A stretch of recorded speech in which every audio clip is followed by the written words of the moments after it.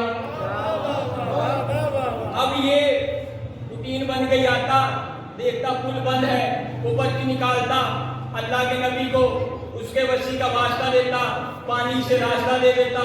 بہت دن گزرے، تھا جو میرے جیسا، کہنے لگا کچھ زیادہ نہیں پڑھ لیا، کچھ زیادہ نہیں پڑھ لیا، آخر اس پرچی میں ہے کیا؟ اس کو کھول کے دیکھتا ہوں۔ آج دریا میں پہنچا، پرچی کو ہاتھ میں پکڑا جس پہ امیر کائنات کا وسیلہ لکھا تھا۔ کہنے لگا کیا ہوا، اس پرچی کا وسیلہ دینا ضروری تھوڑی ہے، آج میں ایسے ہی چلتا ہوں۔ جیسے ہی ذہن میں یہ خیال آیا، وہ جو پانی اس کے لیے ساکت ہوا تھا وہ پانی بنا، کافی دیر گوتے کھاتا رہا۔ دوسرے طالب علم پکڑ کے اس پانی کی لہروں سے نکال کے امام کے پاس لے کے گئے۔ امام نے پوچھا بتا کیا ہوا؟ کہا مولا آپ کے لکھے ہوئے پہ شک کیا، آپ کے لکھے ہوئے پہ شک کیا۔ بس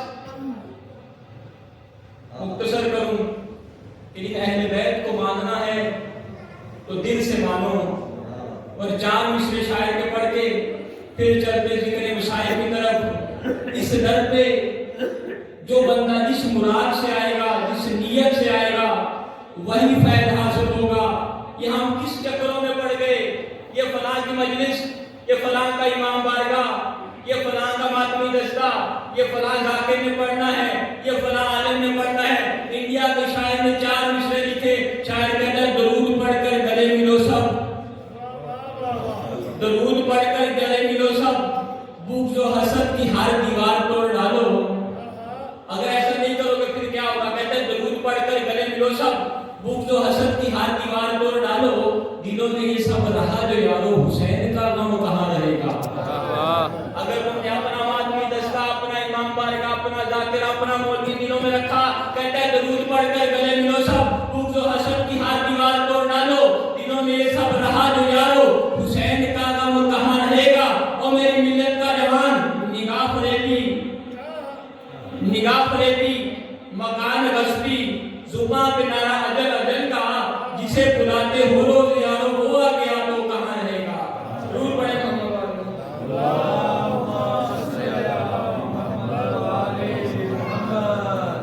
جب جناب علی اکبر 10 سال کے ہوئے نا آقا حسین نے ایک دعا کی ہے، اے میرا پروردگار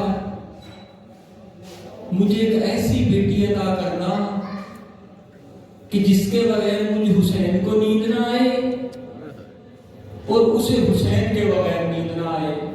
پھر حسین نے دوسرا جملہ کہا، پروردگار مجھے ایک ایسی بیٹی عطا کرنا کہ جس کے بغیر میں نہ رہ سکوں اور وہ میرے بغیر نہ رہ سکے۔ اگر تیرا دعا پوری ہوئی، خدا نے حسین کو سکینہ جیسی بیٹی سے نوازا۔ ارے چھوٹی اولاد والو، یہی وقت گزرتا گیا، حسین نے جو دعا مانگی تھی عصر عاشور کا وقت آ پہنچا۔ اب حسین کی بیٹی کو بابا کے بغیر نیند نہیں آ رہی تھی، اور اگر وہ خیمہ گاہ سے چلی ہے سکینہ اور ایک آواز دیتی ہے یا شیخ الغیتا بھی، ارے تم میں